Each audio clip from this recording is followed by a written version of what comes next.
இந்த 4 வருஷத்துல என்னுடைய வாழ்க்கை கனவு எல்லாம் பெண்களை சம்பந்தப்பட்டுதான் இருந்துச்சு. குறிப்பாக விதவைகள், கைவிடப்பட்ட பெண்கள், கணவர் இருந்தும் பிரயோஜனம் இல்லைன்னு எத்தனை பெண்கள் இருக்காங்க தெரியுமா? புடிச்சிட்டு வர்றது, அடிக்கிறது, வீட்டுக்கு காசு கொடுக்கறது கிடையாது, சண்டை போடுறது, கெட்ட வார்த்தை பேசுறது, கல்யாணம் பண்ணி விட்டுட்டு எங்கேயாவது ஓடி போயிடுறது, பைத்தியமாகி இருக்கிறது. கணவர் இருந்தும் பிரயோஜனம் இல்லாம நான் தனியாவே இருந்திருந்தா கூட நிம்மதியா இருந்திருப்பேனே. 2 பிள்ளை பிறந்துருச்சு, 3 பிள்ளை பிறந்துருச்சு, அதுகளுக்காக வாழ வேண்டி இருக்குது அப்படின்னு வாழ்ற பெண்கள் எத்தனை பேர்? நான் ரொம்ப நிம்மதியா கணவரோட இருக்கேன் அப்படிங்கிறவங்க எத்தனை பேர்? விரல் விட்டு எண்ணிரலாம். அப்ப என்னுடைய கவனம் எல்லாம் விதவைகளுக்காக, கைவிடப்பட்ட பெண்களுக்காக, கணவர் இருந்தும் பிரயோஜனம் இல்லை அப்படின்னு இருக்கிற பெண்களுக்காக நம்ம ஏதாவது ஒண்ணு செய்யணும்னு நாங்க நினைச்சோம். அதனுடைய விளைவாக ஒரு கடையை திறந்திருக்கோம், ஒரு மளிகை கடை. மளிகை கடையில காசு கொடுத்தா மளிகை ஜாமான் கொடுப்பாங்க, அப்படிதான் நம்ம எல்லாருக்கும் தெரியும். ஆனா நாங்க உதவிக்கரம் உடல்நல அங்காடி அப்படின்னு ஒரு கடையை திறந்தோம். உலகத்திலேயே விதவைகளுக்காக தொடங்கப்பட்ட முதல் கடை, உலகத்திலேயே கைவிடப்பட்ட பெண்களுக்காக தொடங்கப்பட்ட முதல் கடை, உலகத்திலேயே கணவர் இருந்தும் பிரயோஜனம் இல்ல, என் பிள்ளைகள்லாம் ஸ்கூல்ல படிச்சுக்கிட்டு இருக்கு, சாப்பாடு இல்லைன்ற பெண்களுக்காக தொடங்கப்பட்ட முதல் கடை. நம்ம இந்த உலகத்துல எதுக்கு தான் வாழ்றோம்? என்னைக்காவது சந்தோஷமா இருந்திருக்கிறோமான்னு யோசிச்சு பாருங்களேன். உங்களுக்குன்னு ஒரு ஆசை இருந்திருக்கும், உங்களுக்குன்னு ஒரு கனவு இருந்திருக்கும், உங்களுக்குன்னு ஒரு மனசு இருந்திருக்கும். அதுக்குள்ள 1000 விஷயத்த போட்டு வச்சிருப்பீங்க. நிம்மதியா சாப்பிட்டு இன்னைக்கு நான் நிம்மதியா தூங்கினேன், எந்த கஷ்டமும் இல்லை, அப்படி ஒரு நாள் வரவே வராதான்னு எவ்வளவு தூரம் ஏங்கி இருப்போம். அந்த ஏக்கத்துக்கான ஒரு விஷயமா தான் இந்த கடையை நாங்க திறந்தோம்.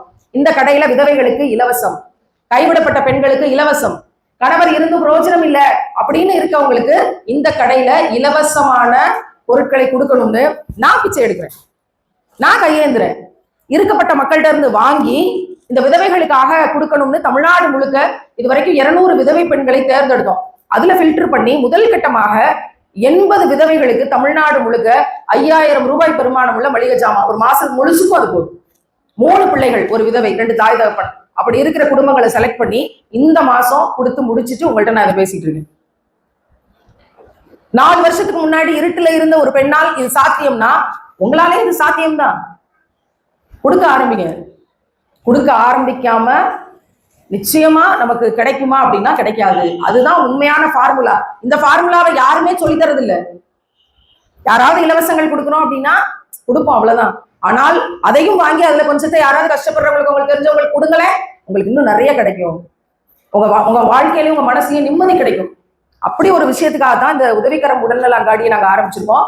இந்த ஊரை சுத்தி பக்கத்து கிராமங்கள்ல இருக்கக்கூடியவங்க, கணவன் இழந்த, கைவிடப்பட்ட, ஆதரவற்ற நிலைமையில இருக்கக்கூடியவங்க நீங்க உங்களோட அப்ளிகேஷனை எங்கள்கிட்ட கொடுக்கலாம்.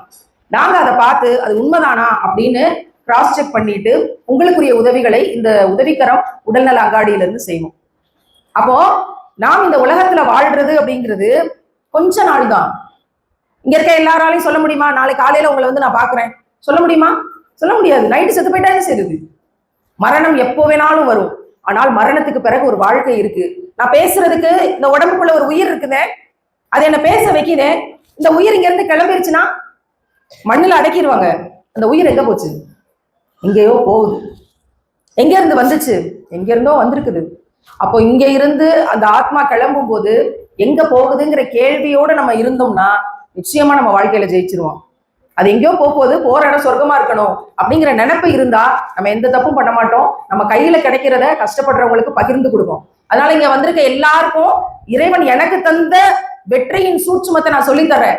வாழ்க்கையில எவ்வளவு கஷ்டம் இருந்தாலும் உங்களுக்கு கிடைக்கிறதுல பாதியை ஏழைகளுக்கு கொடுங்க. அது உங்களை உயர்ந்த இடத்துக்கு கொண்டு போகும்.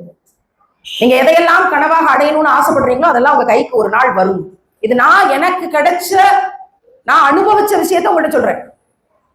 அப்ப இங்க வந்திருக்கவங்க யாராக இருந்தாலும், எவ்வளவு கஷ்டத்துல இருந்தாலும் உங்களுக்கு கிடைக்கிறத இன்னும் கஷ்டப்படுற மக்களுக்கு பகிர்ந்து கொடுப்பீங்களா? எல்லாரும் அப்படி ஒரு முடிவு எடுக்கலாமா? எடுக்கலாம். அப்படி எடுத்தோம்னா நிச்சயம் உங்களோட வாழ்க்கை மாறும். எவ்வளவு கஷ்டப்பட்டாலும் வட்டிக்கு மட்டும் கடன் வாங்காதீங்க. சுய உதவிக்குழு, வட்டி கடன் உங்களை அப்படியே எரிச்சிரும். இந்த உலகத்திலேயே எவ்வளவு கெட்ட வார்த்தை பேசுறாங்க அந்த கடனை வாங்க வர்றவங்க. இல்ல ஏதாவது ஒரு வகையில அழகிய முறையில உங்களுக்கு தெரிஞ்சவங்கள்ட்ட வட்டியே இல்லாம கடன் வாங்கக்கூடிய ஒரு சூழ்நிலையை உருவாக்குங்க. அதை நோக்கி போங்க. நாங்க அது மாதிரி அழகிய கடன் கொடுக்கிற முயற்சிகள்ல இது வரைக்கும் ஒரு 45 பெண்களை வட்டி கடன்ல இருந்து மீட்டு எடுத்திருக்கோம். அழகிய முறையில வட்டியே இல்லாம தொகை சேர்த்து கொடுத்து அவங்களையெல்லாம் மிகப்பெரிய மோசமான நிலைமையில இருந்து மீட்டு எடுத்திருக்கோம். வட்டிக்கு மட்டும் காசே வாங்கிறாதீங்க. யாரு இருந்தாலும் சரி, இறந்தாலும் சரி, நான் வட்டி கடன் வாங்க மாட்டேன் நகையை வித்துருங்க, அடமானம் வைக்காதீங்க. அடமானம் வச்சீங்கன்னா வச்ச வட்டி நம்மளை அழிச்சிரும். அதனால பெண்கள், கஷ்டப்படுற பெண்கள் வட்டிக்கு உடன்படக்கூடாது. உழைச்சு சாப்பிடுவோம், நமக்கு கிடைச்சதுல பாதியை பகிர்ந்து கொடுப்போம்னு வாழ்ந்தால் நம்ம கஷ்டம் மறைஞ்சிரும். இன்னைக்கு நான் உங்களை கூப்பிட்டு நாங்க உங்களுக்காக வாங்கி வச்சிருக்க ஒரு சின்ன மளிகை ஜாமானையும் ஒரு சின்ன அரிசி பையையும் அல்லது உங்களுக்காக நாங்க சமைச்சு வச்சிருக்க நெய்ச்சோறு தாழ்ச்சாவையும் உங்க கையில கொடுத்து அனுப்பிடலாம். அது ஒன்றும் பெரிய விஷயம் இல்ல. இதை யாரு சொல்றது? வாழ்க்கையில கஷ்டம் மாறணும்னா நீங்க என்ன செய்யணும்னு யாரு சொல்றது? என்னைக்கு நம்ம கஷ்டம் மாறுறது? அப்ப இதை பகிர்ந்து சொல்லுவோங்கிறதுக்காக தான் இந்த நிகழ்வு. அதுல கஷ்டப்பட்ட பெண்களுக்கு தேங்காய் திருகிற மிஷின், தையல் மிஷின், கிரைண்டர், மைக்ரோவேவ் அவன் அப்படின்னு நாங்க பல நூற்றுக்கணக்கான பொருளை கொடுத்துட்டு இருக்கோம். இந்த 200வது வார நிகழ்வுல கொடுப்போம் சில பேருக்குன்னு. அதையும் இன்னைக்கு இங்க வச்சிருக்கிறாங்க. பசியாற்றும் திட்டம் 200வது வாரம். இது இன்னும் நாங்க உயிரோடு இருக்க வரைக்கும் தொடர்ந்து செஞ்சு, எங்களோட பிள்ளைகள் எல்லாம் பின்னாடி வந்து, அடுத்த தலைமுறை பிள்ளைகள் பின்னாடி வந்து இதை தொடர்ந்து செஞ்சு, நீங்கள் எல்லோரும் இதுல சேர்ந்து வேலை செஞ்சு சிறப்பா இந்த பணிகளை செய்யறதுக்கு இந்த உலகம் அழிகிற ஒரு நாள் வரும் அப்படின்னு இறைவன் சொல்றான். அந்த நாள் வரைக்கும் இந்த வேலைகள் தொடர்ந்து நடக்கட்டும் அப்படின்னு நாங்களும் நீங்களும் சேர்ந்து பிரார்த்தனை செய்வோம். உங்க எல்லாரோட கஷ்டங்களும் மாறி நீங்களும் நிம்மதியா சாப்பிட்டு நிம்மதியா மரணிக்கிறதுக்கு இந்த உலகத்துல இறைவன் அனுமதி அளிக்கட்டும் அப்படின்னு உங்க எல்லாருக்காகவும் நாங்க பிரார்த்தனை செய்யறோம். எங்களுக்காகவும் நீங்க பிரார்த்தனை செய்யுங்க. பெண் பிள்ளைகள் பாதுகாப்புக்காகவும் ஏழைகளுக்கு உணவளிக்கும் இந்த பணிக்காகவும் வேலை செய்து கொண்டிருக்கிற எங்களுக்காகவும் நீங்க பிரார்த்தனை செய்யுங்க. நம்ம சேர்ந்து இந்த பணிகளை சிறப்பா செய்வோம். அதனால வந்தோம், இந்த கூட்டத்தை முடிச்சுட்டு ஏதோ ஒன்று நடந்துச்சு கடந்து போனோம்னு இல்லாமல் உங்க பிள்ளைகளை நல்லா படிக்க வைக்கிறதுக்கு எங்களால என்ன செய்ய முடியுமோ அதை நாங்க செய்வோம். நீங்க உங்க பிள்ளைகளை எப்பாடுபட்டாவது நல்லா படிக்க வைங்க. எதை சேர்க்கிறீங்களோ இல்லையோ கல்வியை சேர்த்து கொடுத்துருங்க. பிள்ளைகளுக்கு ஒழுக்கத்தை கத்துக் கொடுத்துருங்க. பிள்ளை போன்ல யாருக்கிட்ட பேசுறாங்கிறத கவனிச்சு உங்க பிள்ளைகளை பாதுகாத்துருங்க. அது ரொம்ப முக்கியம். எல்லாத்தையும் சேர்த்து வச்சுட்டு பிள்ளைகளை வந்து விட்டுட்டோம்னா அந்த தப்பான வழியிலிருந்து பிறகு மீட்டெடுக்க முடியாது. எனவே உங்கள் பிள்ளைகளை தொடர்ந்து கண்காணித்து நல்ல வழியில அவங்க நடக்கிறதுக்கு உதவி செய்ய. நிச்சயமாக அதுக்குரிய வாய்ப்புகளை வந்து வருங்கால சூழல் நமக்கு உருவாக்கி தரட்டும்.